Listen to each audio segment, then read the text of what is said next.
Not everyone ends the year with big trips or loud plans.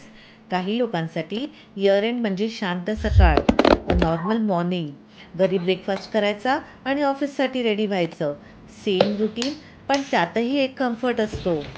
बाहेर पडण्याआधी I take a small moment for myself. Heritage बॉक्सचे fragrances मी हल्ली प्रचंड वापरते.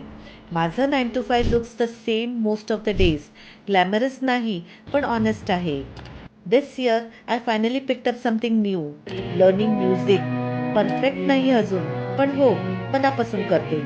Every day I try to find some time for my practice. It's like my me time. Looking back, I even travelled solo this year. Something I never imagined. सुरुवातीला थोडी भीती होती, पण कॉन्फिडन्स पण मिळाला. Plus the highlight of the month was when my daughter came home from Australia. So ते काही दिवस खूप स्पेशल होते. She wanted us to try Asian food and took us to this place called Phu. Actually डिसेंबरमध्ये आमची anniversary होती. This time we didn't go for any fancy plans. Instead we decided to try something different together. Then of course Christmas was just a quiet walk around. So आम्ही IC कॉलनीला गेलो as a ritual.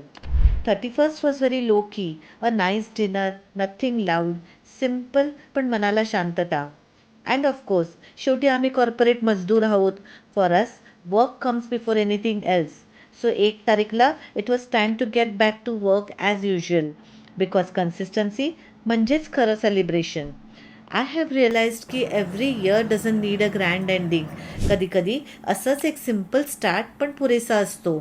Happy new year everyone.